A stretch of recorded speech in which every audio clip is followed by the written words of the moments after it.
Okay, hi everybody. The waiting room is filling up, so we are just going to give it a couple more minutes. Thank you for joining me today.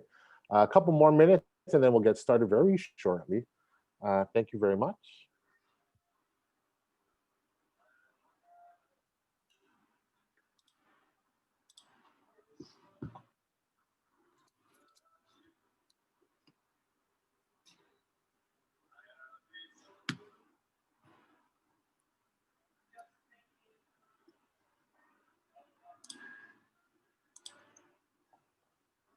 Oh, since we are just giving it a couple minutes, you will need a piece of paper and a pen or a pencil. So if you have that, please get that.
Okay, everybody. I think that we can begin.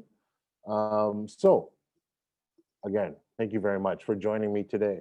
I wanted to express my sincere thanks and appreciation towards all of you for giving me just an hour of your time this afternoon. And, I very much do appreciate it. Now, I want to put a disclaimer on this presentation, this talk, this webinar for all of you so that it's all clear that, I by no means am a doctor or hold a PhD in running the lives of teenagers. But I do have a lot of experience with teenagers. And you know what? I think it's very important that you know that I do not have all the answers. I have a lot of experience with teenagers and dealing with teenagers, and I'll go more into that as we get along with the presentation. So the way it's going to work today is that, again, you need a piece of paper to write some of your answers down. And I think that it's important that you do try, all right? And, get into the feeling of what we're going to be doing here. So I'm going to begin. Now, I'm going to start sharing my screen. So if you do have questions, you can put them into the chat box, but I can't see the chat box while I'm sharing screen. So don't be upset or sad that I haven't got to your question as we're going through the presentation. Once I stop sharing screen, I will get to your questions in the chat box.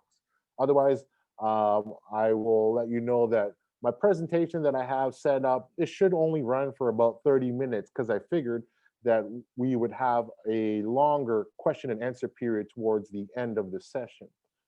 Since I doubt I will be able to cover all the diverse needs in this room today.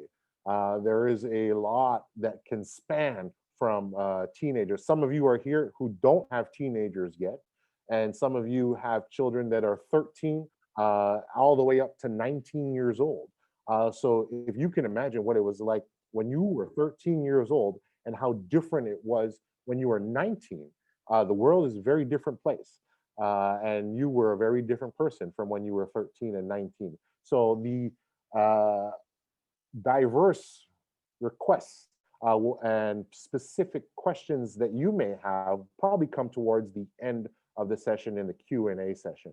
So I'm just gonna let you know that I will be sharing screen now. So again, if you have any questions, feel free to put them into the chat box, but I can't get to them while I am sharing screen, all right? So let us begin.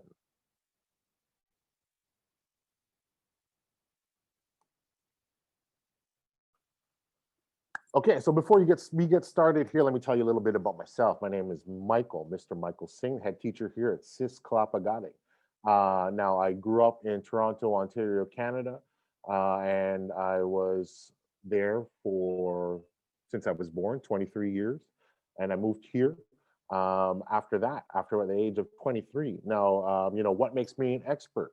Now, that's a good question. What makes me an expert? I am not a very old person, and I don't have any teenagers in my life. I am not the parent of a teenager at the moment. But you know what? You have teenagers in your life, or you may have some. But you know what? I've dealt with teenagers for the past 15 years, and I've dealt with thousands of teenagers. I've dealt with thousands of teenagers from various countries and backgrounds. I started dealing with teenagers when I started being a basketball coach, and that was in a neighborhood that was full of a lot of immigrants and refugees and kids from what we call single households, uh, where there would be only one parent. Either the parents were separated, divorced, or not living together. So I've seen children, teenagers specifically, from all different races, all different socioeconomic backgrounds. And I have a wealth of experience in dealing with this kind of situation.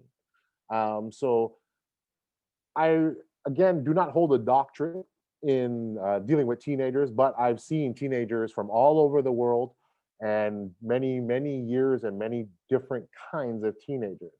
So the toughest thing is dealing with your own child. And regardless of what profession you are in, it's easy to see the way that when you go home and you speak to your child, it's very different. And I could probably speak to your child, elicit certain information out of them, and that's part of what I want to talk about today. And I'm wanting to make sure that we're all on the same page here. I may not have the answers for you. I'm not going to come back to you today with a 3-point plan or a 5-point plan as to here's what you need to do. There is no golden key for this.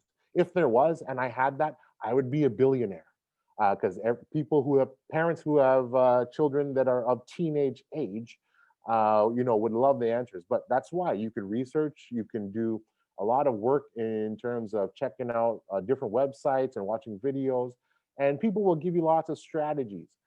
So what I want to do today is, also be a little bit more on that next level. If you've ever seen or visited a webinar or seen a motivational speaker, and motivational speakers will give you a lot of broad general ideas of, like, okay, you got to set a goal, and to reach that goal you got to have objectives and overcome those objectives.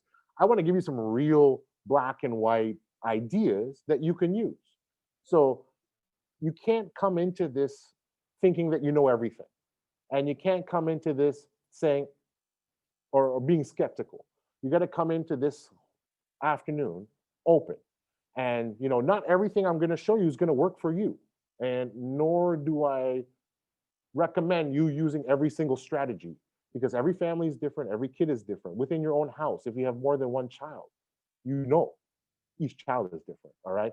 So every approach is going to be different, and some things that work for one kid in one family are not going to work for another kid in another family. So I hope your kids are not around you, the teenagers, your children, that you want to start opening communication with. And what I talked about, aligning our expectations. Please don't come into this thinking that I'm going to give you the answer key. I don't have the answer key. All right. I think we all have to be on the same page with that. I have ideas, use my ideas, use some suggestions. And when I say remove your hats, all right, you have to remove your hats of religion, your hats of your profession, your hats of any sort of preconceived notion that you have. All of those hats, so to speak, whatever you do in life, however you were raised, however your parents raised you at that time, they all have to be gone. All right. We're thinking about this. What we have in common is we are parents. We have children. And so we're all on the same page. So we're not bringing our other hats into this conversation at this moment. Okay. And I need you to listen and listen, listen, listen. And in towards the end, happy to answer questions. But listening is going to be a key theme throughout today. So I want to start with a very simple question. What is the job of a parent? What is the job of a parent? Now, if we start off and I give you a prompt, my job is to make sure what? What is your job? Now, some of you, like if you are writing this down, if you're thinking about it, my job is to make sure my child gets the best education. My job is to make sure my child has food. My job is to make sure my child has clothes. My job is to make sure my child has a better life than I did. That, right? Is there a right answer? Well, I'll tell you, there's one overriding principle that sets this question and these answers apart from anything else. So give you some time to think about it while I've been talking. What is your job as a parent? And your job as a parent is to do a number of different things. Of course it is. But you know what? I'm sure, however you finish that sentence, all right, you are wrong, all right? Because your job is to love them, love your kids. Okay, that's your job. Now, I have a caveat at the bottom there, all right? Now, this is when you've got to start asking yourself these deep questions. My job is to love them even if, okay? Even if what?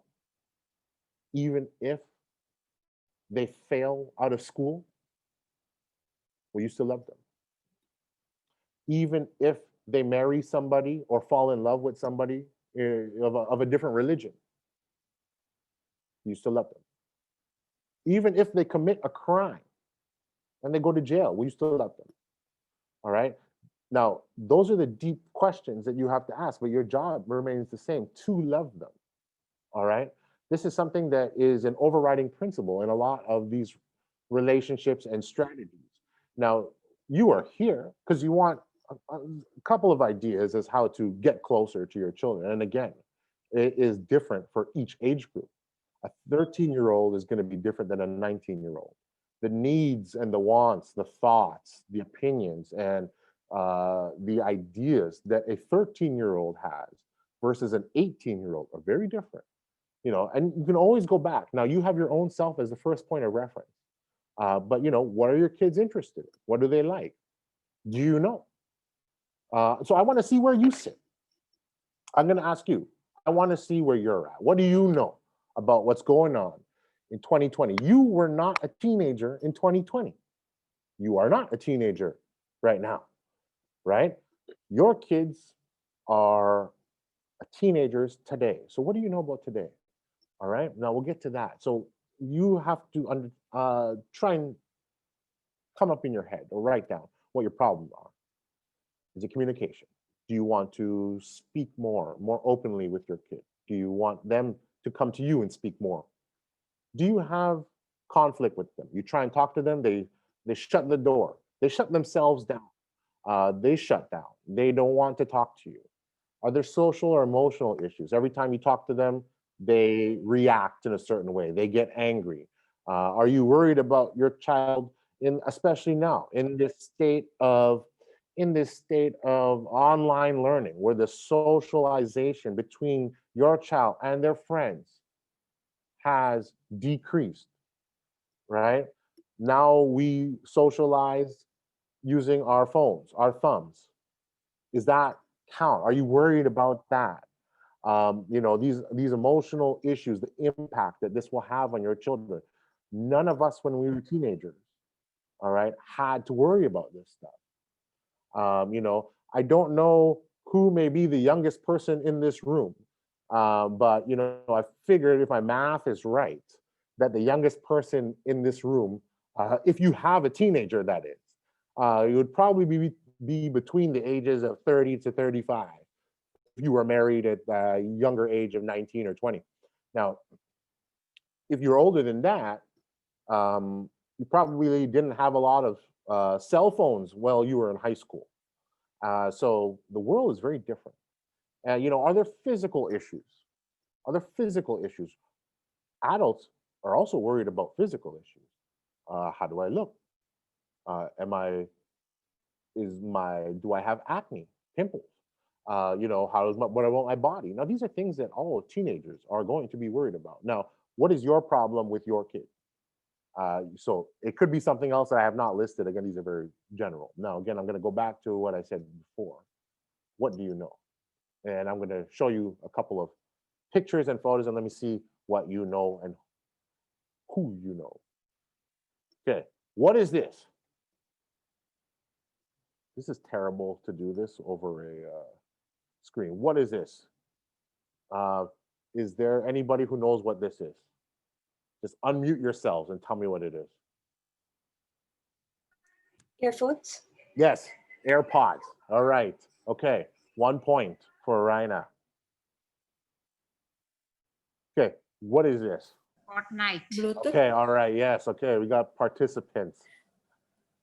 There's Donkey from Fortnite. Okay, who are these people? Anybody know? No idea. No idea. This is They are singers. They are singers. Okay, all right. Yeah, this is Drake and Travis Scott. All right. Drake is on the left with the purple background. Travis Scott is on the right with the red background. Drake and Travis Scott. All right. Remember those names: Drake, Travis Scott.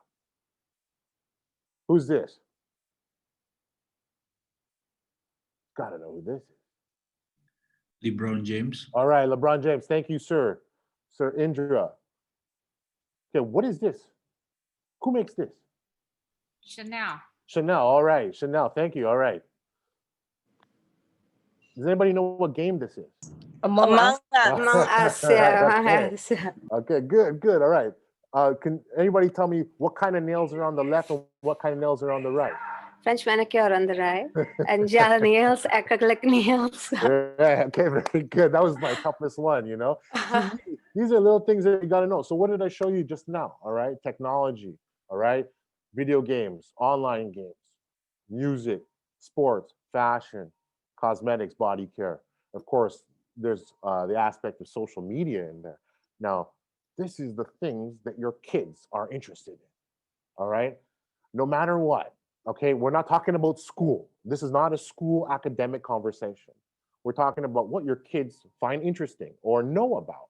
All right, they know about music. Now, they may not know about the latest song from Drake and Travis Scott, but I'm sure they know music. They know about sports. They know about things in fashion. And again, I showed a variety of different things there to illustrate the point of the different age groups represented from a 13-year-old up to a 19-year-old. And again, these specific ages are going to be concerned with different things. So it's good that at least I got an answer from everybody on most of those things. So you're pretty as a group, you're pretty well in touch with a lot of pop culture and things going on. So again, that's very important. Now, a lot of those things are things that so I try to make make a cross section of things that your kids know and things that you would know. So again, this leads me into what do you know? So right now, I want you to take a moment. I'm going to give you a minute. All right, 5 things. You write down 5 things that you know your child likes or likes to do. All right, 5 things that you know your child likes or likes to do. So you're going to be writing down 5 things about your child, and then you're going to be writing about 5 things about you. All right, 5 things you like or like to do. All right, go. 1 minute.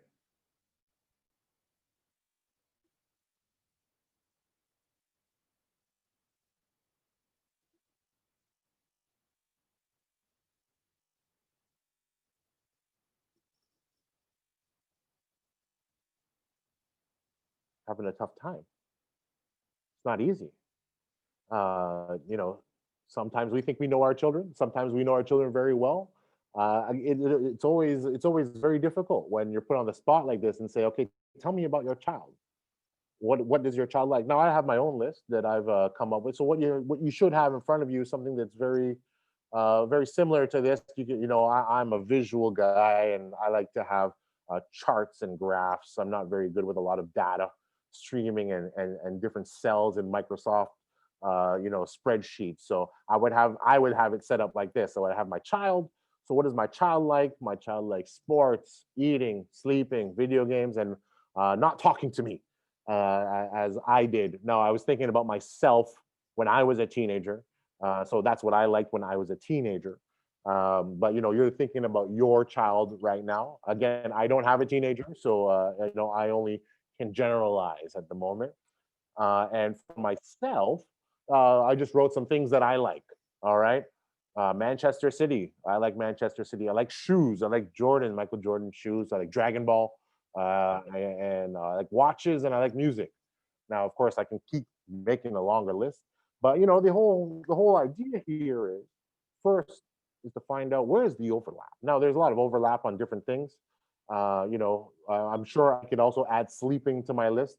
A lot of teenagers enjoy sleeping. A lot of teenagers enjoy staying in their room, and things like that. You know, but you know, generally, the top things that come to your mind: is there any overlap between the things you like and the thing your child likes? So, you know, obviously there's you know, if my child likes sports and I like Manchester City, that may be a good starting point.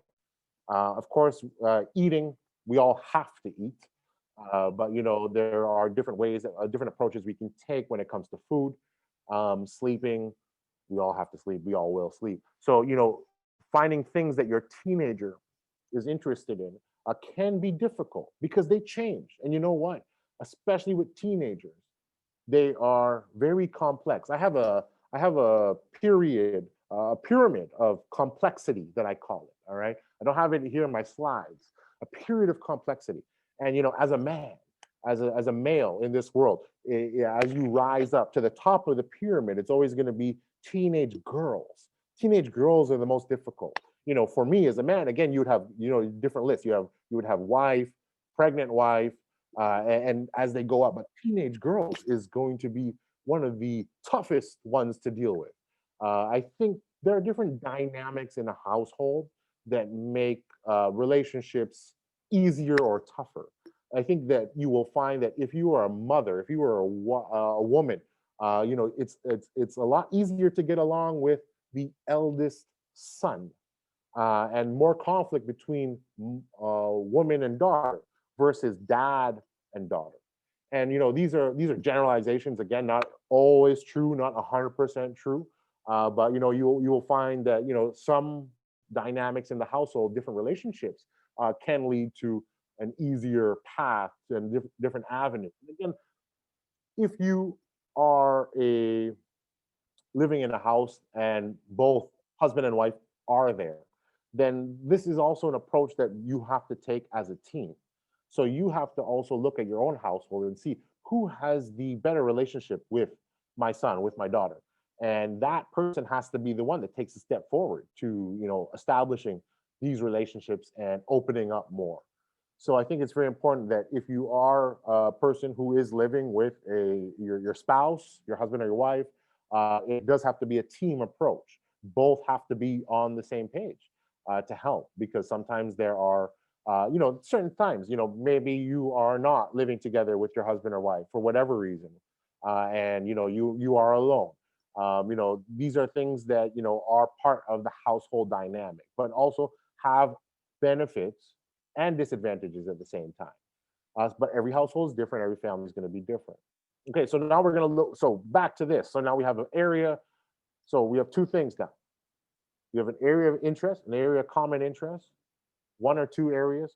You may have found out that there are 0 areas of common interest. Now, if that's the case, don't worry. It's okay. All right. Now, if you have an area of common interest, already that's easy. That's a good starting point from where you can start. All right. For example, My child likes sports, we can watch sports together. Start that way. My child likes to play futsal, we can go buy shoes together. I can ask him questions or ask her questions. My child likes K-pop. I don't like K-pop. I don't know anything about K-pop. If you ask me about K-pop, there's probably 2 groups or people I could tell you about. I've heard about BTS and Blackpink. If you ask me anything more than that, I don't know. But you know what? That brings me on to the next point. Okay, if I don't know, ask a question. But you don't ask the question why. And if you do know, ask a question. Ask a question and pretend you don't know about it. Play dumb. The best thing here is just to start the conversation, but never ask why. Why do you like that? No, you'll see this why question coming up again. Why? We don't want to ask why. Why don't we want to ask why? Because why leads to a feeling of self-defense and justification. Somebody asked me, why am I sitting here? Why am I not sitting at my desk where I normally sit? Well, I feel like I have to defend myself. Why? Why do I have to justify this? Why do I have to tell you why I like something, mom and dad? Don't ask why. Ask questions that elicit information without using the word why. And listen, listen, listen. Let them talk. Right now, this is like again, this is process. You're not going to leave here. Tomorrow, you're not going to fix things. Next month, you're not going to fix things. We're looking at breaking through small chips, chip away, chip away, chip away, chip away. All right. And that is very important, that this is a process. You've gone this many years already. And, again, what is good for today and now is going to be different for later. All right. So it is a step-by-step process. Play dumb. Ask questions. Don't ask the question why. Don't ask why. Don't use the word why. Okay, now we're going to come to this section I call reflection time. All right. Who has the problem? Right now, you're sitting there in your chair or your couch, your sofa, your bed. Who has the problem? Is the problem with you? Is the problem with your child? Are you sitting there blaming your child? Are you sitting there thinking, well, they have the problem, they have to change? The problem is always going to be with you. You are the parent, they are the child. All right. Now, we don't want to judge. We are not here levying judgment, but you are the one that has to adapt to your child. We're dealing with children, kids that are 13, 14, up to 19 years old. They cannot make decisions. And they don't know, they don't have much experience in the world. You do. So who has to change? And if you're not willing to accept that, then you can't be here. You're not going to learn anything from this. You have to change. You have to start doing different things, new things. Just think about other relationships you have had in your life. All right? Other relationships you have had in your life. For your spouse right now, when you were dating, I'll ask you right now, when you were dating your husband, your wife, are you the same person you are now as compared to when you were dating? I doubt it. We had to make sacrifices. We've had to make compromises. We had to learn how to communicate more. I personally am a person that when I get angry, I like to leave. I like to leave. I don't like to talk. I just want to be alone. But my spouse, my wife said, you can't do that, Michael. You can't just leave me. If you're mad, you can't just leave the house. And again, this is something that I had to learn and I had to change about myself. I am the one who has to change. And in this case, you are the one that has to change. And you have to take that on board. And if you're not willing to accept that, then there's never going to be any middle ground. There's never going to be any compromise. So you are the adult. You got to be willing to change. You have to be willing to not be the judgmental one, the parent who knows it all. Yes, you know it all. And if you've been doing a good job up to this point, you will find that the trust that you put into your children, okay, the trust that you put into them to make their own decisions, the decision, the judgment, the advice you wanted to give at the beginning, if they had a question, if they had a problem, would be the same advice that they come back around to. They've grown up in your house. They know how you think. They know what you're going to say. But don't put it out there in black or white. But remember, you are the one that has to make the concessions. You are the one that has to concede and understand that you have to change. All right. Only then can we move forward and get closer with your children. So I got an idea. Let's start over. Okay. Let's think about what your teenager, what your child is worried about. Now, if you're in this room right now, you're listening to me right now, and you don't have a teenager, this is not going to apply to you. But if you have a kid between the age of 13 and 19, this will apply. I promise you that. I promise you that these things are what they are worried about. They're worried about their face. They're worried about their body. All right. Are they too fat? Are they too skinny? All right. Girls, if you have a daughter who's going through puberty, you better believe they are super worried. All right. They're worried about certain parts of their body. All right. Have you had those conversations with them already?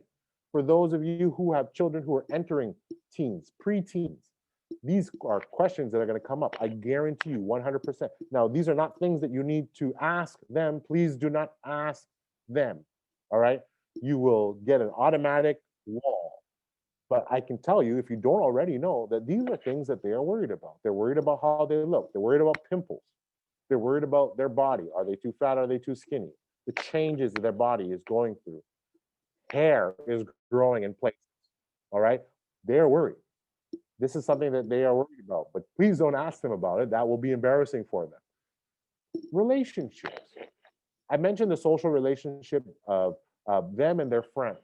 Now, of course, they're also worried about their personal relationships with boyfriends, girlfriends. Now, maybe they don't have a boyfriend or a girlfriend right now, but I'm sure that they have a guy or a girl that they like. All right. We're not talking about, oh, you allow them to date or you allow them to have a boyfriend or a girlfriend. We're not talking about that. All right. Let's be clear. I'm not here telling you that you need to allow them to have a boyfriend or a girlfriend. I'm here telling you that there is a girl or a guy in their class that they know in the school that they like. All right. That's going to be in their head. They won't admit it. Some will, but the majority of them will not. And they will think about this stuff. This is a concern. This is a worry. We're only identifying worries. And of course, the last one I have here is school. Now, this is something that, of course, all kids are worried about. They want to do well in school. They have pressure on them from parents, from teachers, from their classmates. So these are all things that they will be worried about. Now, the first and the second point are things that are, you are also aware of, things that you've had experience with yourself. Now, I'm going to ask you, when you were a teenager, what were you worried about? When you were in high school, what were you worried about? Was it not these same things? Were you worried about paying PLN? No. Were you worried about your GoPay is not enough? No. The things you were worried about now as an adult is very different. But you know what? I can promise you that these three things that I've mentioned here were probably on your list as well. Now, maybe you don't want to admit it. You say, I was perfectly fine in high school. I didn't need friends. I was perfectly fine. I was comfortable with my body. But you are not your kid. And you are definitely not your kid in 2020. All right. So these are the things they are worried about. Now, how did you handle your concerns? What did you do? Now, there's only so much we can do when it comes to things like acne and pimples. The thing is that acne and pimples are not biased. All right. They're not biased against certain cultures or races or genders. Males, females, all across the world are going to have acne and get pimples. Some people are blessed and have very good genes and don't have to wash their face, and they will never get one pimple in their life.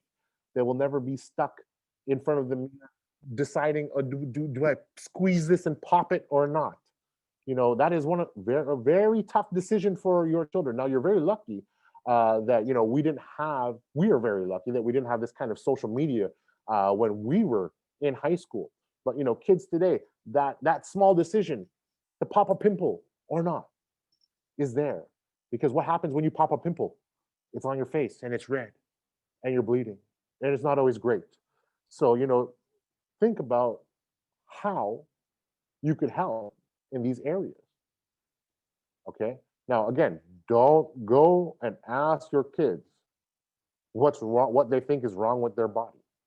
Be aware of these things. Okay? Be aware. Now, how do you help? How do you help without asking? You have a teenager. You know they are going to be worried about things like, again, their face. Now you have a couple of options. One thing that I can suggest, go shopping with them. Buy them facial products. Now, that can work. That may not work. That might be completely embarrassing for some of the kids. In that case, just go and buy it yourself and bring it home and leave it in their room. Don't say anything. Please don't say anything. Don't say anything. Just buy it, leave it. Leave it for them. Put it in their toilet. They have a different toilet. You don't share a toilet. Leave it there for them in their toilet. If you share a toilet, put it on their bed. Put it on their desk in their room. Just leave it there. Don't engage in conversation about this stuff. Wait for them to talk. Wait for them to talk. Wait for them to come to you. They will ask you, why did you buy this, Garnier, L'Oreal face wash for me? I'm not telling you to go to Sogo and buy SK2 for your teenage daughter. That's expensive. There's no need for that right now. Just go buy some face wash. If this is the case, all right? But this is a way to start. They'll come back to you and say, well, what's this for? And you can talk. All right, then it starts. All right? Simple things. And if you have males, children, you have boys, all right? It's just the same. If you're a mother here who has a teenage boy, it's the same. They're thinking the same way, all right? Acne does not discriminate, all right? Acne has no biases. It will attack all right? Big, small, short, skinny, fat, dark, white, all right? All right? So please, that is a good starting point. Facial soaps, who knew it, okay? I got a few rules. Now, again, I'm going to go back to this never ask why. Why? Why do you like Sophia? Why are you always, don't ask why. Please. Asking why will lead them to, cocoon. And they're not going to talk. Because again, they feel like they have to justify. All right? Don't ask why. Ask questions in another way. And I think a good way to start is, let them talk. And when they talk, you have what we call the opportunity to use reflective feelings. Oh, that you look upset about that. Oh, that makes you happy? Saying things like that. Very small prompts that lead them to speak more. But asking questions like why is never good. Not yet. All right. If you have a closer relationship with your son or daughter, then it's different. But breaking through the ice, getting them to open up more is something that is always tough, and it's tough to start. And it's just like picking up a new hobby or doing something new. It's always tough to start, to take that risk. And again, you're going to feel awkward. If you're a parent who does not often speak to your child, or your child does not often speak to you, and you have these feelings of desperation, you've tried everything, all right? You tried everything, and it's just not working. Now you have to understand, you got to take it in breadcrumbs, little by little, all right? Then it will come, okay? I can tell you, because I don't know about you guys, but when I was a teenager, I did not have the best relationship with my mom. And my mom was the one who was constantly trying and trying. She was constantly asking me questions, constantly interrogating and asking me. And she was only trying. And not looking back, I see how much she was trying. But I feel really guilty and I feel really bad now. And I share this with her now. But it wasn't until later on in life, after. And again, this is a long-term thing. So don't expect it to be how it is now when they're 13 and 14 will be different when they're 15 and 16. Things can change, all right? But it's important to start to have that relationship and build on that. And I didn't get around to, really opening up and to my parents until later on, after I was a teenager. And that is very normal, because teenagers can be quite defensive and, prying right? Asking too many questions is something that you have to be self-aware about. I can't be in your kitchen and lead you through the conversation. You have enough experience to know when your child is getting upset or stops answering and stops talking. And there are leading questions that you can ask, but never ask why. Because again, why will lead to this defensive position where they feel they have to justify. All right. And I think the bottom point there, if you are talking, how can they? Don't give advice. You only give advice. Come here. You only give advice if they ask. All right. If you are talking, how can they? They can't talk if you're talking. If they ask you something, you answer with one word. Let them talk. Let them talk. You ask questions, you give prompts. You don't talk too much. You just want them to talk.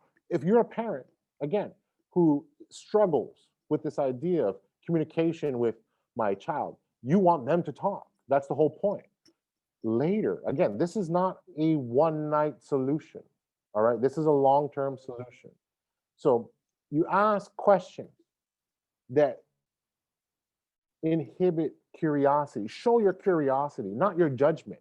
You're still a parent, okay? We're not here to be friends with the kids.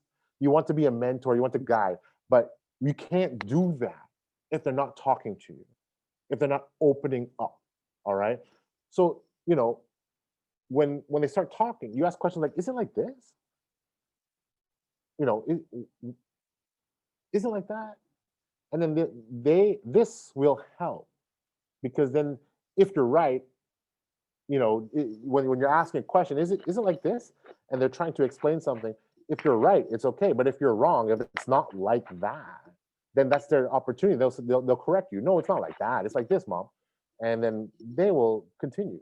Now, again, don't give advice unless they ask for your advice. Because once your advice comes out, they shut down. Because then it's mom and dad, again, who are coming out with the rules. Well, it's going to go back to mom and dad, come back with the rules. Do this way, this way.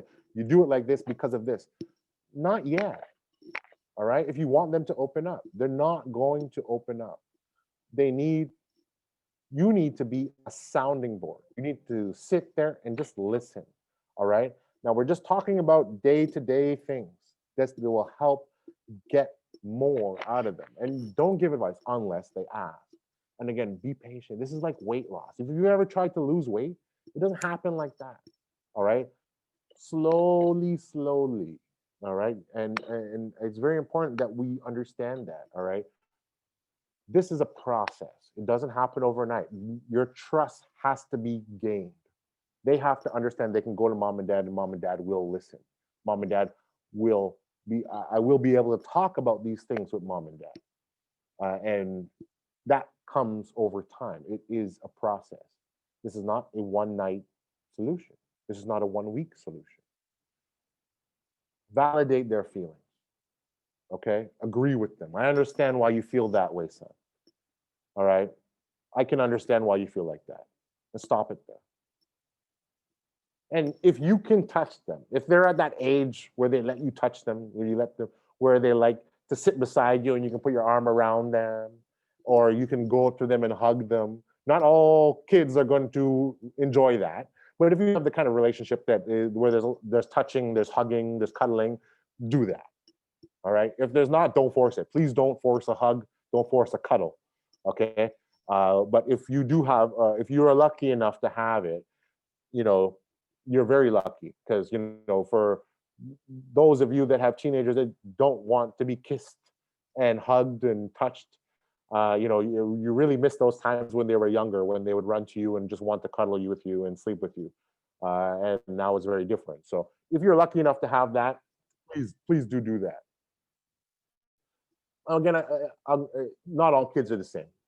And I think it's important that you know that. So if you have more than one teenager or more than one child, the approach is going to be different. And it's on you. Again, they don't have to change. Okay? You have to change. All right? Yes, you're the adult. Yes, you're the boss. Yes, it's your house. They live under your house. It's your rules. Yes. But we're talking about a relationship with a kid. right? You have to understand that this is the way it's going to work. All right. And this is the only way it's going to work.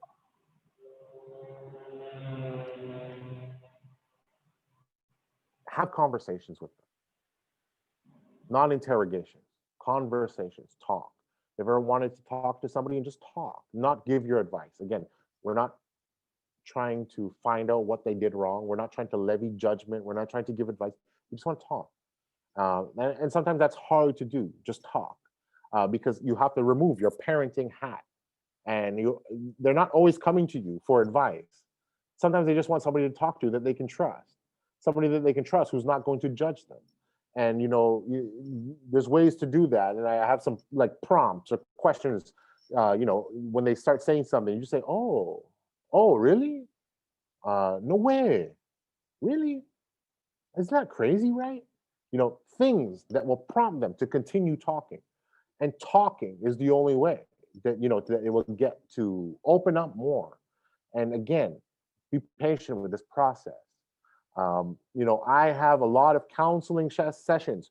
If you are a parent who has kids in this school, and your kids are in secondary 4, JC1 or JC2, I have spoken to your kids and I know what it's like. And I know the things that they share with me.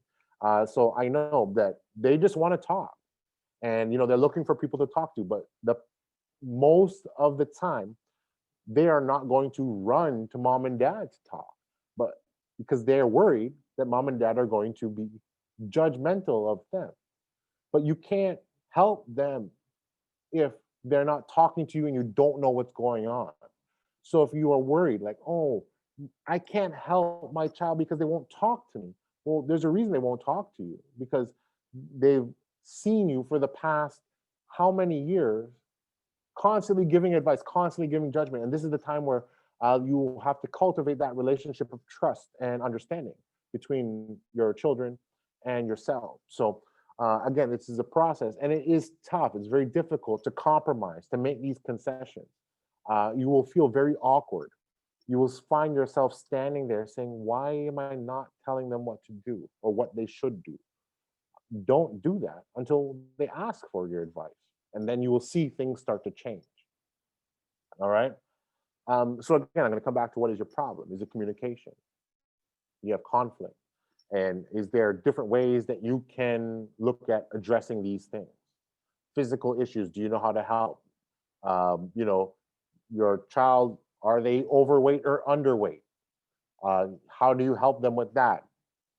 Do you know how to help them with that? Exercise, proper eating. Body issues are going to be a thing. If I ask children, teenagers to write this down, all right, none of them will write down they're worried about their body. You can go and ask them, they will not say they're worried about their body, but they're worried, right? So you have to be the one who identifies these things and how can I help without them knowing I'm helping them, all right? It could be a simple thing from stop buying Oreos, all right? Buying and making green tea for them in the morning and telling them to drink the green tea and they don't know you're helping, like things like that. All right. These just ideas we're throwing out there. So again, every kid's going to be different and, every kid's going to have different issues, but I can guarantee you, going back to that slide, that they are going to be worried, but they're not going to talk about what their three main worries are, which is, their face and body care, their relationships, their social relationships, and school. And probably of all those things, they're only going to mention school, and that's quite normal. And you can see that they're all excited, and very few of them are able to say that, yeah, I like this girl, I don't know how to tell her, or me and my friends are fighting and we don't know how to solve this problem. We've been friends for so many years, and now things are changing as we're getting older, because that will happen.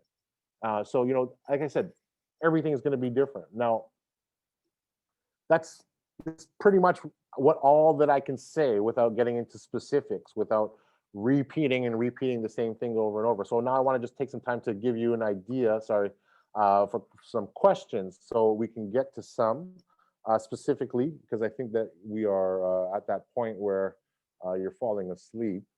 So, I want to give you an opportunity to ask some questions. Let's see if there's anything that's come to me.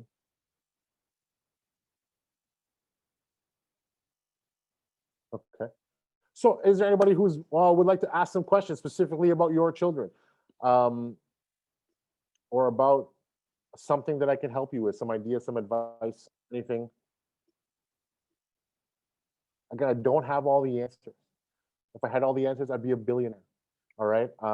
I can give a lot of advice on kids and what to expect and different approaches that you can take. But it always starts with communication. It'll boil down to communication and things. Okay, here's a good question. What should we do? What should we react when we find out that they lied to us? Very good. And lying is going to come back to that whole judgment thing. But I think it's you can ask them, hey, if you ask them, why did you lie? Versus finding out what they were trying to hide. So they will lie. They're teenagers, and reacting without being angry. Now, I'm going to assume that they are lying about something that is not harmful to their body or harmful. I'm going to assume it's something that because there's different kinds of lies. If we're talking about that they were drinking alcohol and they lied, that one you are very well allowed to react in an angry way. If they lied about something else that is not harmful to their physical body, or something that can get them in serious trouble, then the way that I would suggest to reacting is calmly talking about it in a non-confrontational way. Sometimes when we have issues with our parents, you may, as parents, you may sit them in a certain place. You may call them down from their room, tell them sit at the kitchen table. You want to talk. You may enter their room and tell them, and then stand there. Body language is important. How are you standing? Are you standing? You standing like this? You standing with your hands on your hips? If you're in a, you'll find how big of a difference communicating is when you are lying down. Lying down on your sofa and you call them over, ask them to bring you a drink, ask them to go to the fridge, get me some water, please. And they bring the water over, you're lying down, and then you talk. And then you can ask them, did this happen? And you'll find out how different things can go from the way you were standing, the way you were sitting. Lie down. If any of you, I can't see most of you, but if any of you are sitting on a sofa right now, do you have a pillow in front of you and you're sitting like this, holding a pillow in front of you? This is a comfort position. We sit down, we grab a pillow, and we sit with a pillow covering our stomachs. This is very different from how you can approach and talk to a child when you're confronting them about doing something wrong. Lie down. Okay, they don't feel that threatened. They will be more likely to open up. And how should you react? Now, again, depending on what they lied about, I would approach it in a conversational way. And again, this is a time where you may have to use your own judgment in terms of what the lie was about. But I would first start by, I'm going to be quite honest. I'm sure that this will not be the first time that you are angry at your children. So if you have a certain position in the house that you use, or a way that you approach your child and the way you stand, don't use that if you want things to open up and you want more information. Don't get angry, unless it's something worth getting angry about. If it's a small lie and you want to find out why they lied. More importantly, why did they feel they had to hide this from you? And the best way to show that is going to require some acting on your part. What I mean by that is that if you want them to open up more, show that you're sad, show that you're disappointed, don't show that you're angry. The feeling I get, when as a kid, as a child, they really don't want to disappoint their moms and dads.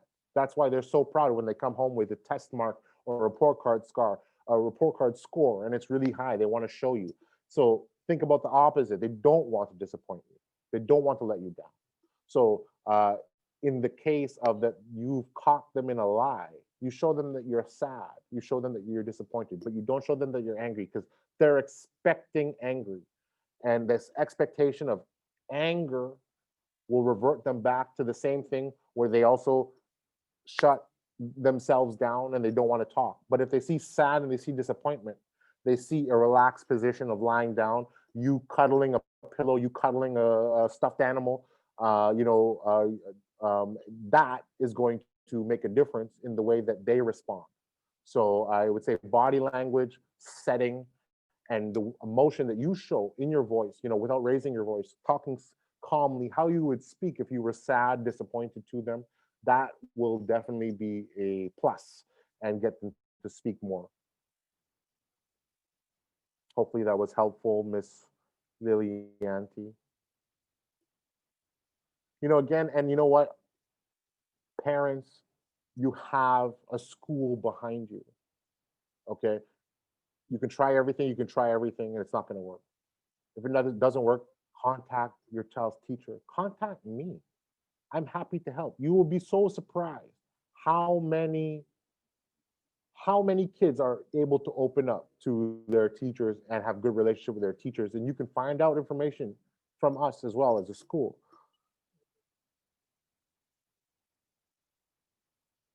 So I'm just reading the question. Following the previous question, what if they lie about schoolwork? Should we not give advice? Or how can we give advice or respond to make them hear? Thank you. Okay, very good question. So if they lie about schoolwork, which is something that is quite common, I think that, what you have to do is, again, this is the time not to give advice. And it's good because this is common sense, right? Your child doesn't need to hear you repeat about why they need to do schoolwork. It's common sense. If you don't do schoolwork, you don't get the grade, you get a failing mark. I think that you need to take a different approach as to say, how can you help? What do you need to do to make sure they do it next time? And there's a middle ground here, because you don't want to let them off the hook, because this is something that you should be worried about as a parent. If they're not doing the work, why didn't they do the work? Are they making excuses? And these are things that you need to find out. And but without, again, you have to know, when it comes to doing schoolwork, it's a given that if a teacher assigns work, the kids should do the work, and the kids already know if it's wrong if they don't do the work. So they already know they're in the wrong. So at this point, they know that you know about it, and you're probably going to react in a certain way. So it's more of a approach of, how can I help you so this doesn't happen again? And it's not, again, it may require a little bit of, fibbing or lying on your part, some underhandedness. What I mean by that is, Miss Dea, did you get a call from Mr. Michael saying that your son or daughter did not do the work? And then you're sad, you're disappointed because Mr. Michael called you at your office. Mr. Michael called you, or whatever teacher, and these are things. Again, the sad and the disappointment will lead to them not doing this again. But they already understand it's wrong. So it's important that we don't continue to say that it's wrong.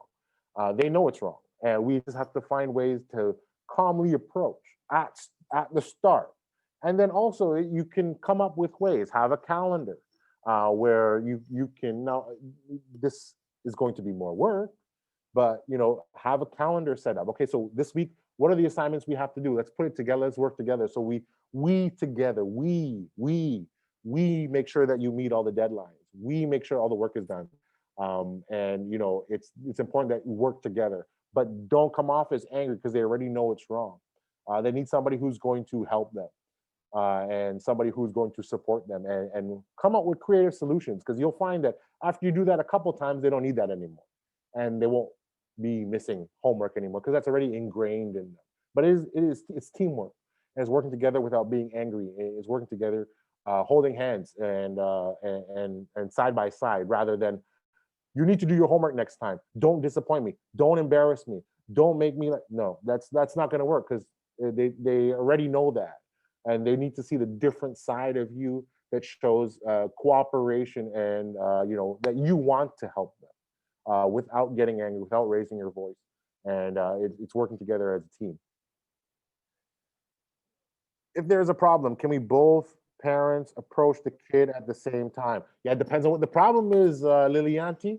If it's a problem, I would say like, there's so many X factors that are involved. Did your child steal your car and drive around North Jakarta and pick up his friends? Yes, both parents approach.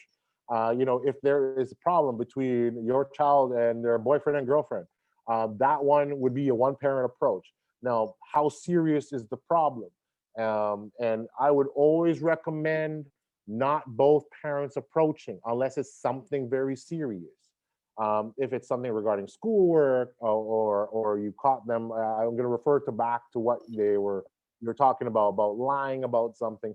If what they lied about is not going to put them in jail, or if it's not going to hurt them physically, then I wouldn't recommend both parents take the approach. I would definitely take a step back and see which parent, mom or dad, has a better relationship with this kid, and have that one be the one who approaches the kid. A two-parent approach is always very intimidating. You can imagine I called you to the principal's office and you saw me sitting beside the DHT, Mr. Richard Cross, me, Mr. Richard, and Mr. Alfie. We're all sitting in the same room, and you walk in. You can imagine how intimidating that is and how scary that is, unless it was something very serious. So again, I'm going to err on the side of caution and say, like, unless it was something that's going to land them in jail or something that's going to hurt them physically, whether it be their health or they put somebody else in danger, then those are the times where I would take a two-parent approach. If it's something regarding like not doing an assignment or lying about going somewhere, it would still be a one-parent approach, because that is something where you can develop that relationship. And again, it depends on the kinds of relationships that you already have presently. But a two-parent approach can be quite intimidating. I know when, like, I'm going to tell you, you probably have in your house, you probably have one parent, depending on the kid, one parent who is the one who is always nagging, always yelling, saying, okay, you got to do this, you got to do that, you got to do this. And then that parent is the one who's always loud, always making problems for the rest of the house and the kids. But then you have the other parent, and if that parent gets involved, it's serious. In my house, when I was growing up, it was my dad. My mom was the one. I come from a house of 3 boys, okay? So altogether, there's 4 boys in the house, 3 boys plus my dad. And in the house, mom was the one who was always angry, always yelling, always saying, go wash the dishes, go cut the grass. And then you knew that it was serious when dad got involved, right? So if both of you are involved, it's something serious. So I would only suggest that a two-parent approach be taken if it falls into one of those categories. But again, use your discretion. You're an adult, you run the house. But again, that's my suggestion.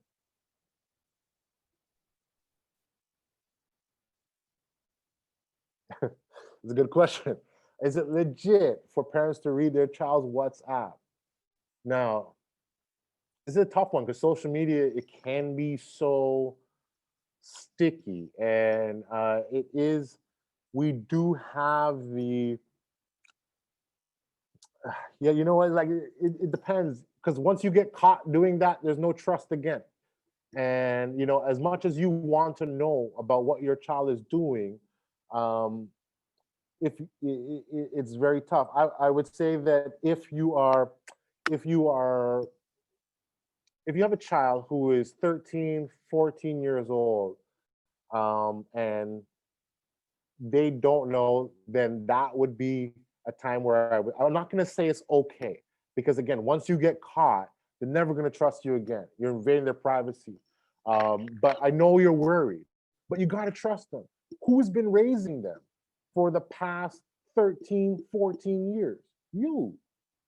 So are you telling me you have no faith in yourself? I'm sure you do. Now, you can't say that you're a bad parent. And nobody here is saying that. But just through your own actions every day, all right, your kids see these things. And you got to trust them to make the right judgment calls and make the right decisions. Now, making mistakes on social media, I think it's important that you educate them as to what they say in social media and things that they should say and they shouldn't say. things that they should post and repost, because we make it clear as a school, especially to a lot of our older students, that what they post on social media can come back to get them. And I give them the example as a person who as a person who hires teachers and staff, as a person who admits children into the school, I tell all the kids the same thing. And you can use these stories, okay? Because university counselors do the same thing. Other schools do the same thing. The first thing that I do when a teacher or a student's name comes across my desk is I Google them. I Google them, all their social media comes up. I can find out about them. So if I see that they've posted some racist stuff, I don't want that person in my school. And this can come back to your children the same way. And WhatsApp conversations are easy to get. I just need a phone number. All right. I'm not a hacker, but it's very easy to find out how to find out information about somebody's WhatsApp conversation. So I think that the best advice I could give you without you losing their trust is to just let them know that future schools, current schools, universities, employers, it's very easy to find out about the things that they speak about on WhatsApp and speak about on social media. It's not, you see it all the time with celebrities now. People go back 12 years before, 10 years before they were famous, and they find all these racist things that they have said before they were famous, and then they get in trouble for it.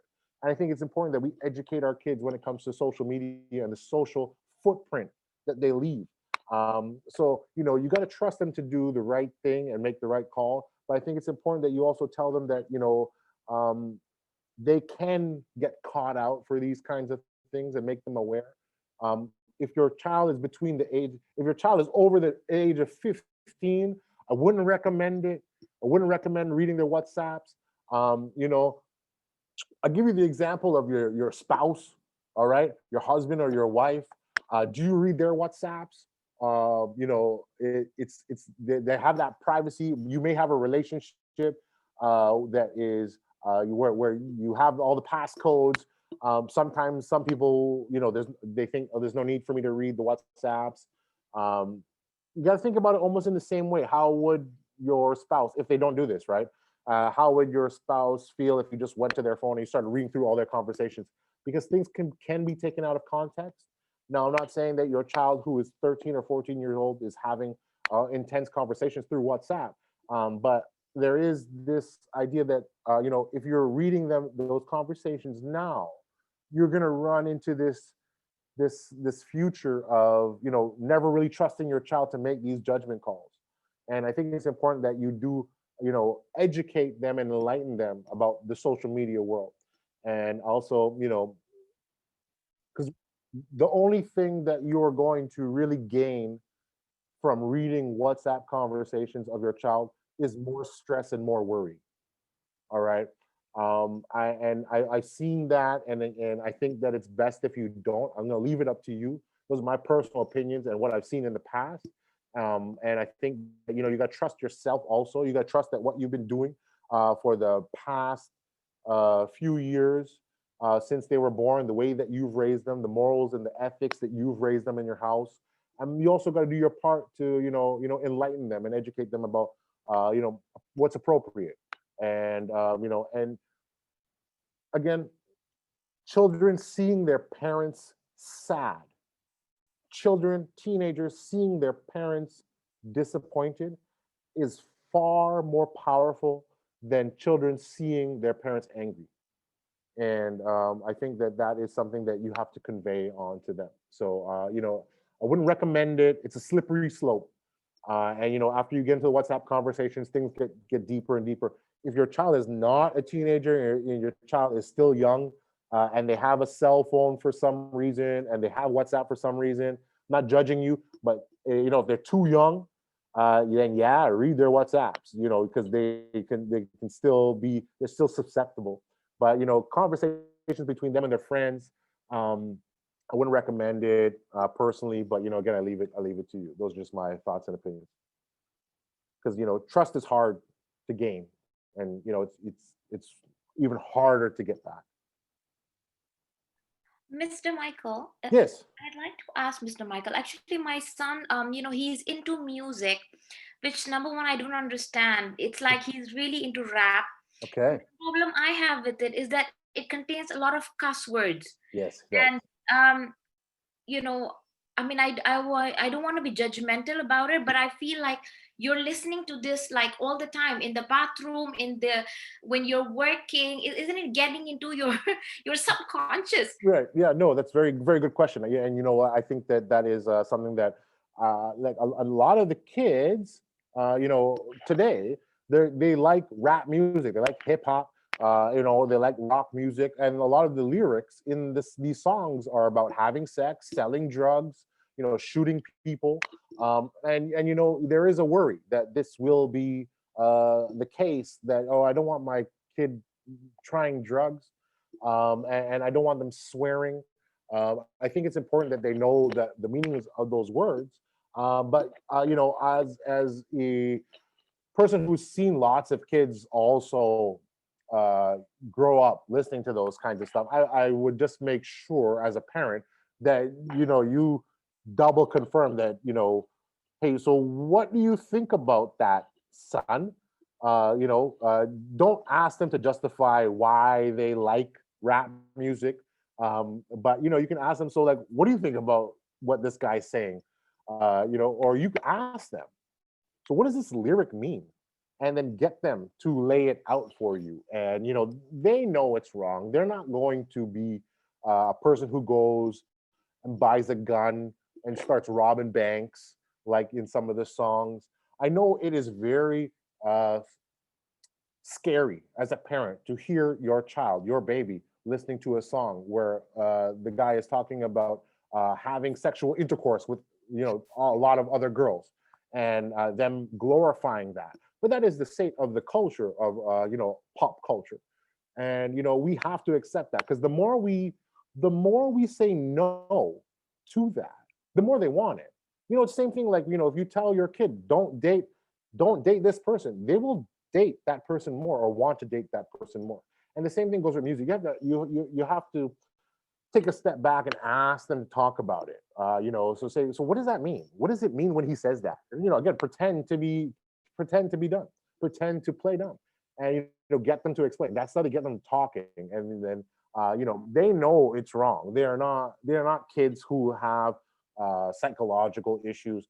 These are kids that are listening to this music, and most of them are just listening to it because that's what's cool, and most of them are listening to it just because that's what they see on their Instagram search page when they're looking for things. They see guys that have face tattoos, and they think that that's cool, and they want to be cool, and they want to make sure that their friends, that they have this things to talk about with their friends. I wouldn't worry so much, but I think it's important that as parents, we confirm with them that this is not good stuff. I mean, you can listen to it fine, but without having that feeling of them having to justify why. So we're not asking them why they're listening to this. We're just asking them if they know what that means, and then continue on from there. And then you want them to explain and talk, because in historically, things like rap music is always going to contain lyrics like that. You will find that they'll be okay, and it's just music. It's the same thing with video games. As parents, we're always worried about these violent video games that our kids play, and we don't want them growing up and going to school and getting into fights all the time. And I think it's very important that, again, we go back to this whole thing of kids have been in our house, kids see the way that we live our lives, and they also have access to social media and television, where they can see the consequences. They're quite aware of the consequences of these kinds of things and doing these kinds of things. So those consequences still need to be subtly reconfirmed. But you can't fight it. You can be disappointed. You can always, now it's important also you express your opinion. All right. Now, what I mean by that is that shows that you're an individual. You're not a mom. Okay. You got to say, I don't like that kind of music. And then, or you play your music louder. All right. Because that shows you as a person. And that's important. Your kids see you as a person, right? They don't always need to see you as a mom. They need to see you as, okay, oh, my mom likes music. Have you ever talked to your own children about when you and your husband or you and your wife used to date? Yeah. It's really strange when you see your kids' faces. So, play your music. Tell them that their music is trash, right? Have these conversations. And then you can say, this is an easy way to open up. You tell them, hey, your music is trash. Why are you listening to that? You should be listening to this, and play their music. And then that conversation starts, the debate starts. You can say, in your music, all they talk about is shooting people and drugs and guns. My music has real meaning. And then, this is where the conversation starts. And this is another good way that it can open up. So that's my idea. Thank you, Mr. Michael. All right. Social media always broadcasts about fake and instant ways, the best thing to do. How can I avoid it? And how can I support them to reach something with hard work? That is a good question. Yeah, you just see our social media. You see, if you check, right, on your social media, that search page, we are trained as people now in social media that if we are not taking, like, I'm going to use women as an example. If we are not taking a picture holding our purse in a certain direction, then we're taking the photo wrong. If we're sitting at a table and we're not putting our purse in the photo in front of us while we're all posing and the camera's there, we're taking the photo wrong, and we have to do it again. So this instant gratification is there. And I think that we really have to make our kids understand. I've talked to so many kids, and so many kids have this dream of becoming a YouTuber or they think it's so important that they have, 30,000, 40,000 followers. Yeah, Dad, I can make so much money if I have so many followers and I do these crazy things. I can get sponsors, I can get endorsement. Yeah, that's like one person out of 10 million that can do that. I think it's important that they know that you tell them. And some kids, you have to break down the data, and you got to show them how many YouTubers are there in the world? How many people are posting on social media?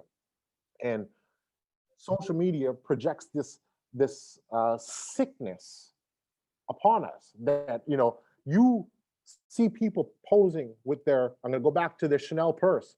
I see a girl posing with their Chanel boy purse. I want that purse. How do I get that purse? I need to work hard so I can get money to buy that purse, and then I have no money left. And we as parents, have to ask ourselves, are we showing our kids that same image just at home?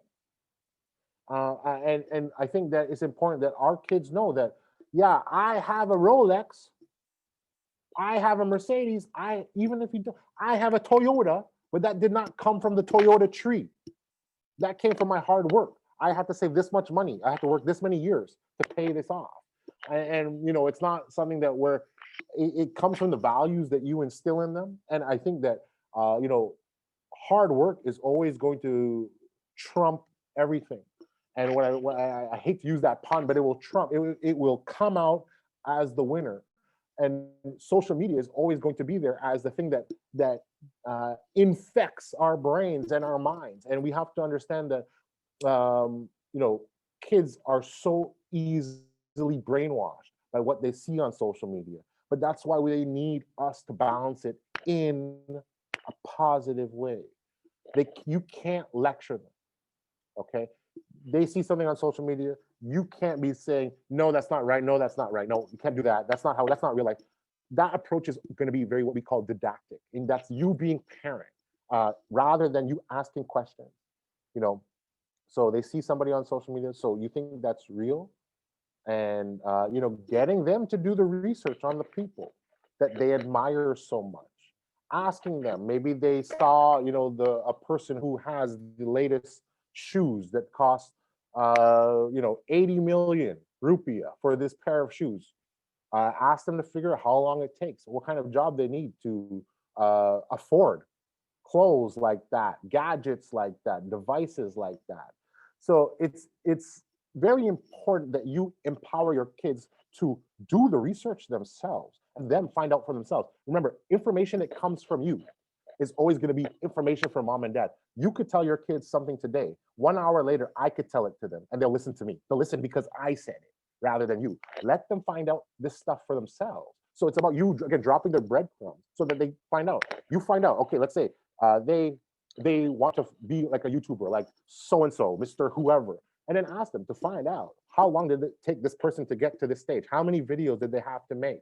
Who did they have to compete with?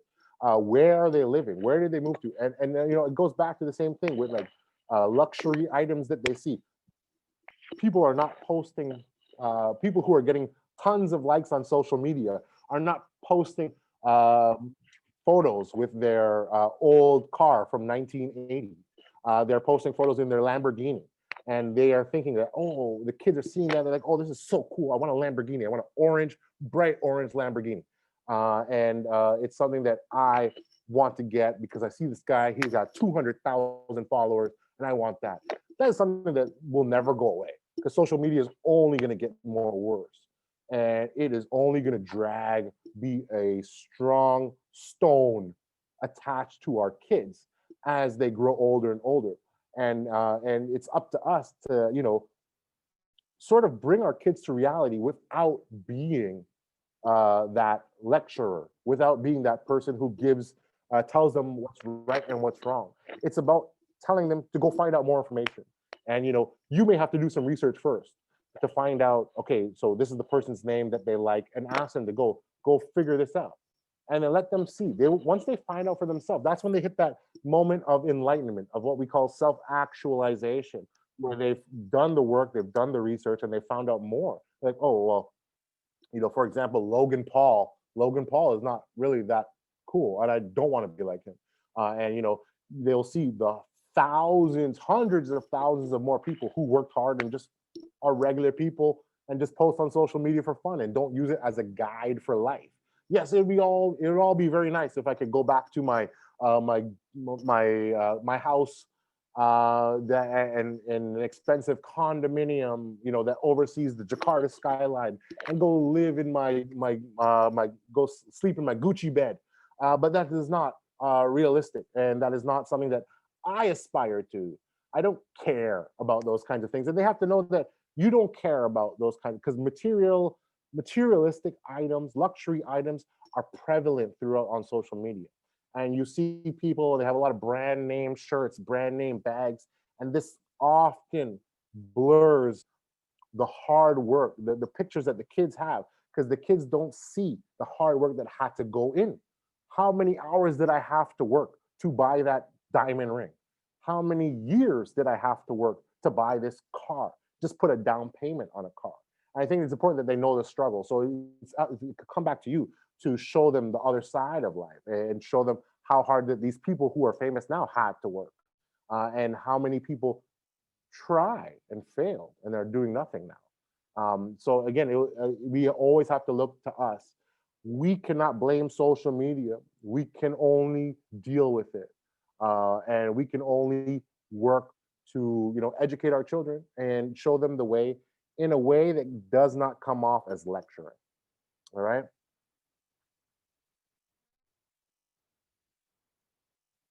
Any advice on peer pressure, especially true for material? Yes, peer pressure. You know, as adults, we have peer pressure. All right. In our families, we have peer pressure. All right. Your sister, your cousin got this new car, purse. Your brother got this new shirt. This peer pressure everywhere. It will always come back to happiness. And you know, we are all victims of peer pressure. And what I mean by that, it doesn't always necessarily mean going out and acting on it, but we feel that.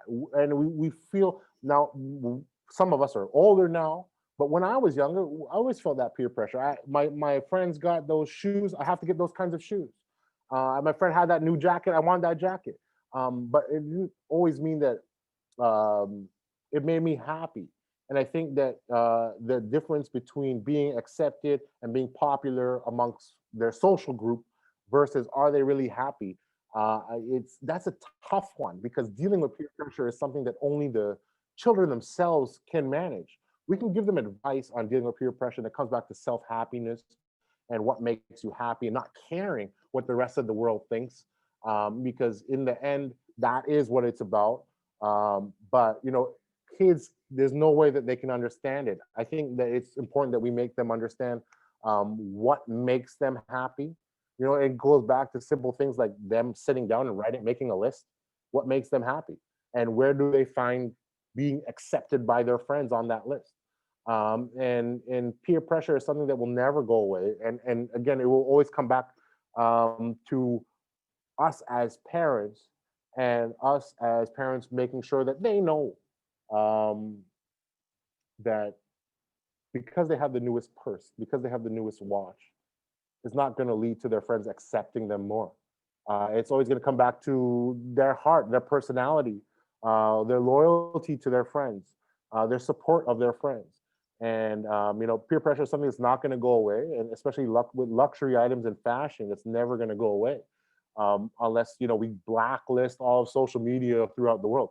So it's always going to be there, but I think it's important that we constantly repeat that old adage of money can't buy happiness, money can't buy morals, money can't buy hard work.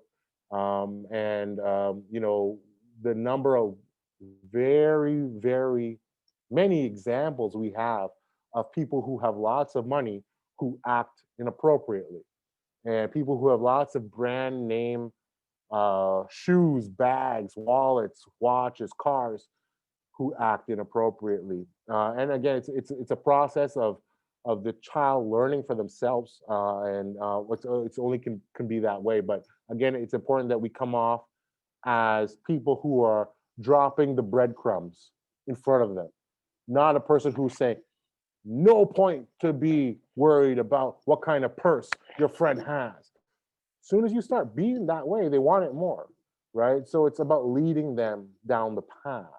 And it's going to be different for everyone, and every kid is going to be different. Some of you have kids that are very open-minded and understanding, and more receptive to things you say. Some of you have kids that are very stubborn and hard-headed.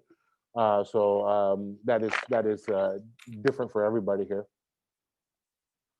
Mr. Michael, how to tell my child, yeah, this is a good one. How to tell my child to reduce the amount of time from playing games that he really likes. He's really into that. He will do the assignments fast and play the games. Don't tell about the quality of his work. Oh, that is a very good one. I have had a lot of parents tell me about things like that. A lot of games, you have to look at what they're playing, how long they're playing. This is a tough one because you know what? They're always, as parents, we're always gonna go back to asking them, well, did you finish your homework? And okay, if you finish your homework, then you can play. And then it leads to the whole idea of, okay, the kids will start finishing their homework and rush through their homework really quickly, and just so they can start playing, because they know as soon as they're done, you're gonna ask, as soon as to get permission to play, the only requirement is to finish the homework. And if definitely I'm sure the quality of the work is not going to be there. So I think that it's important that you as a parent also play teacher. What I mean by that is you ask them to show you their work. I'm not asking you to grade their work, but remember what the work that they did was, and tell them, let them know that if the mark that they get on this assignment from this teacher is not of a certain percentage, if it's not over 80%, then they're not going to get to play next time, because you are an adult. In this case, it's okay to be a little bit, a little bit stern, because they're taking advantage of you. All right, and you know better. So in this case, you may want to be a little bit more stern, a little bit more firm, but it's important that they have it in front of their face in black and white. Mom is going to check how I did in the Bahasa Indonesia assignment. And if I didn't do well because I rushed through it, and make it clear to them that that doing something halfway, but saying it's done, but without good quality, does not count. And what you have to do is take note of what the assignment was, when they say their homework is done that day, you're going to have to make a note. It could be on your notes app on your phone. You can put it in a calendar so that it reminds you to check, the next day or in a couple days to check the work. But again, the quality of work, and then that way they'll know that mom is or dad is checking my work. They're going to talk to the teacher and ask them. You don't need to talk to the teacher to have a full on, how's my kid doing update. Just message the teacher and ask what score did they get on this assignment, and then go back to the kid. They have to know that we as parents, the worst thing we can do is give empty threats. All right. What I mean by empty threats are things by saying, if you don't do this, then this is the punishment. But if the empty threats are where you don't follow up and you don't actually have the punishment, or you don't follow up on your side, because once you start doing empty threats, there's no respect. They're never going to be scared, never going to be worried. So I think that it's important that you follow up on some of this stuff, and I think that you lay it out there, because the quality of the work is something that he has to know, or she has to know, that you are aware. You are not a clown. You are not an idiot. You are aware that they are rushing through just so that they can play. So now that I know, son, that you're rushing through just so I can play, I'm going to be talking to Mrs. Ibu or Bapak so-and-so at school tomorrow about your work. Then you'll see a change in their face. And I think that it's important that you not only say that, but you actually do that. And then that way you'll see the consistency in terms of the quality improve. But again, it's a process. So it requires work on your side, on your end. It is going to require some work.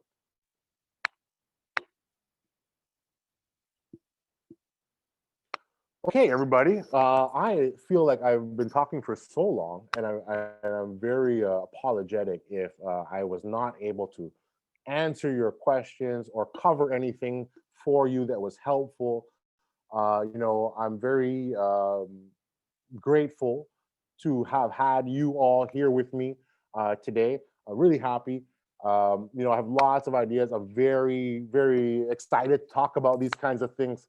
It's always interesting to get different perspectives from people, and different ideas sharing. So I really appreciate you coming and joining me today.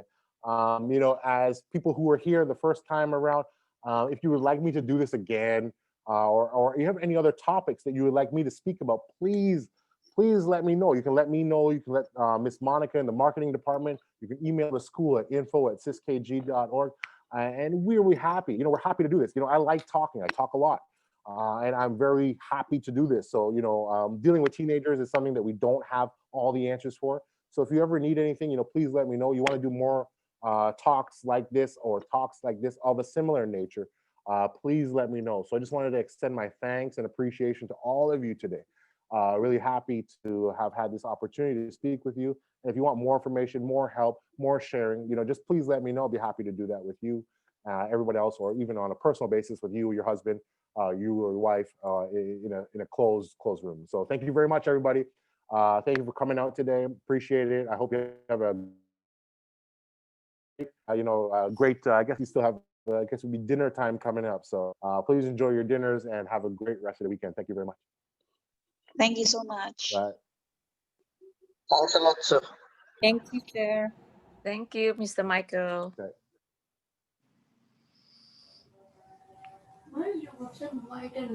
Thank you, Mr. Michael. Really appreciate. You're welcome. Bye. Bye. Thank you, Mr. Michael. It was so good today. Thank you.